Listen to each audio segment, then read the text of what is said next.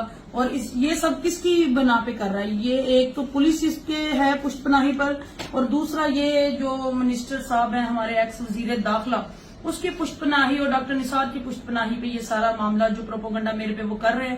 اب جب 28 کو مجھے انہوں نے اٹھا کے سیلوں میں بند کیا تھا، سیل میں بند کر کے پھر انہوں نے کیا کیا جی، میرے پہ دے دیا ہے پرچہ دے دیا دھمکیوں کا. یہی 302 والے جو مدعی ہیں انہوں نے دھمکیوں کا پرچہ دیا. اور یہ دیکھیں، یہ سیکٹیرین کی میری لاسٹ لوکیشن ہے 28 کی. 28 کو میری لوکیشن آ رہی ہے جی سیکٹیرین کی، اور غلام آباد جس میں سیل میں مجھے بند کیا. اس کے بعد 29 کو انہوں نے میرے پہ پرچہ دے دیا کہ جی میں نے گھر جا کے اس کو دھمکیاں دی ہیں. اس کے بعد انہوں نے ایک پرچہ میرے پہ دیا ہے بھتے کا. بھتے کی بھی میں آپ کو وہ جو تصویریں ہیں میں نے وہ آئیو کو دی کہ 386 کی وہ تصویریں میں ان کو دے چکی تھی کہ جس دن یہ بھتے کا ہو گیا تھا تو اس دن میں مری تھی، وہ آزاد کشمیر گئی ہوئی تھی. اور اس میں اس کے باوجود جب مجھے یہ لے کے گئے، یہ سارے انہوں نے پرچے دیے ہیں، اور پھر 3 دن مجھے سیل میں رکھا ہے. اس کے بعد مجھے شفٹ کیا گیا ہے انہوں نے وومن تھانے میں. وومن تھانے میں جب شفٹ کیا تو اس کے ادھر بھی یہ مجھے پیش نہیں کر رہے تھے. اس کے بعد مجھے پھر بیلف آئی ہے، سیشن جج صاحب کی بیلف نے آ کے مجھے وہاں پہ بازیاب کروایا ہے. پھر مجھے 3 بجے سیشن جج کے سامنے پیش کیا گیا ہے. اور جب مجھے پیش کیا گیا ہے تب اللہ کا شکر ہے کہ وکلا حضرات جو تھے وہ میرے بھائی تھے، وہ ڈٹ کے میرے ساتھ کھڑے تھے، وہ ایک ظلم کے خلاف کھڑے تھے. کیونکہ یہ سارا کچھ اس لیے کیا گیا ہے کہ سدرا ایک اکیلی لڑکی ہے، نہتی لڑکی ہے، اس کا آگے پیچھے کوئی نہیں ہے. پر میں ان کو یہ بتا دوں، جن کا کوئی نہیں ہوتا ان کا اللہ تعالیٰ ہوتا ہے. میرے بھائی میرے ساتھ تھے، میرے حلقے کے لوگوں کی دعا تھی، بلکہ پوری دنیا جو ہمیں دیکھ رہی ہے میرے بھائی کو پسند کرتی ہے، ان کی دعائیں میرے ساتھ تھیں. تو اس کے اور جتنے بھی وہاں پہ جا کے مجھے پتا چلا کہ 5 پرچے میرے پہ دیے گئے ہیں، اور جس میں سیشن جج صاحب نے پھر ایک آرڈر جاری کیا. اس میں انہوں نے لکھا کہ یہ جو میری گرفتاری ہے یہ انلیگل ہے، اور میرے لائسنس جو تھے وہ ویپنز کے ان کو ویریفیکیشن کیا گیا ادھر ہی نادرا نے ویریفائی کیا پھر ان کو. اور یہ جو 506 بی کا جج صاحب نے یہ بھی لکھا کہ یہ بھی فیک مجھے نظر آ رہا ہے کہ جتنے پرچے فیک. ان سے آپ حساب لگا لیں کہ جتنے بھی پرچے ہیں میں ان کا ثبوت دے چکی ہوں، سارے فیک ہے. 302 کا بھی انہوں نے فیک پرچہ دیا ہے، اس کے باوجود انہوں نے مجھے گناہگار لکھا ہے. یہ پولیس اور یہ جو ایس ایچ او ہے، یہ ایس پی ہے عثمان سیفی، یہ سی پی او ہے عثمان گوندل، اور صدیق چیمہ ہے، یہ جو تفتیشی ہے حنیف جٹ ہے، یہ سارے مدعیوں سے ملے ہوئے ہیں. یہ میرے تو خیال میں قتل کی تفتیش انہوں نے 10 منٹ میں قتل کی تفتیش کر لی، کیونکہ وہ خود مدعی بنے ہوئے تھے. انہوں نے پہلے ہی طے کر لیا تھا کہ مجھے اس میں انہوں نے گناہگار کرنا ہے، چاہے میں جتنے بھی ثبوت دوں. انہوں نے میرا کوئی بھی ثبوت لینا گوارا نہیں کیا. اس سے یہ ظاہر ہوتا ہے کہ جو پولیس ہے وہ مدعیوں کے ساتھ ساز باز ہے، وہ میرے ساتھ وہ میرا کوئی بھی ثبوت جو ہے وہ مثل میں نہیں لگا رہی. میں اس چیز سے اب جو ہے اب صدیق چیمہ جو ہے مجھے دھمکیاں دے رہا ہے کہ اب آپ کو پکڑا تو آپ کو 9C کے پرچے میں رکھا جائے گا، کیونکہ باقی پرچوں میں تو وہ مجھے رکھ نہیں سکے. اب ان کی پوری کوشش ہے کہ مجھے 9C کے پرچے میں اندر رکھا جائے. میں اندر جانے سے بھی نہیں ڈرتی، اللہ کا شکر ہے ہمارا خاندان کسی سے ڈرتا بھی نہیں ہے، جھکتا بھی نہیں.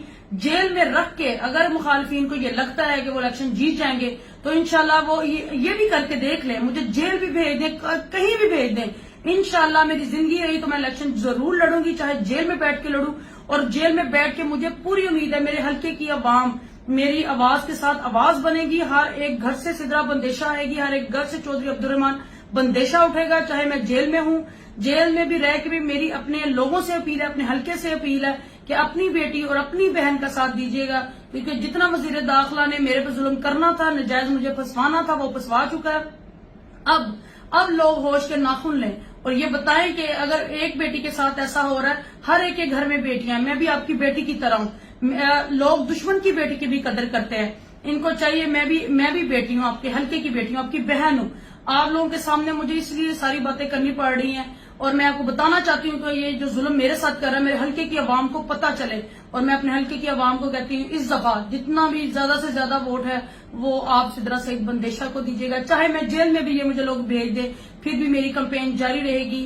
آپ نے اس ظالم کے خلاف اٹھ کھڑے ہونا ہے. یہ جو وزیر داخلہ ہے اور یہ ڈاکٹر نثار ہے، ایک طرف ڈاکٹر نثار نے میرے بھائی کو قتل کر کے ظلم کر دیا، اور جو وزیر داخلہ ہے اب وہ میرے پیچھے پڑا ہوا ہے. اب ان کو یہ لگتا ہے کہ ویسے وہ الیکشن جیت نہیں سکتے، ان سے کمپین نہیں ہوتی، وہ پولیس کھیلتے ہیں. پہلے ڈاکٹر نثار کا وتیرہ تھا پولیس کھیلنا،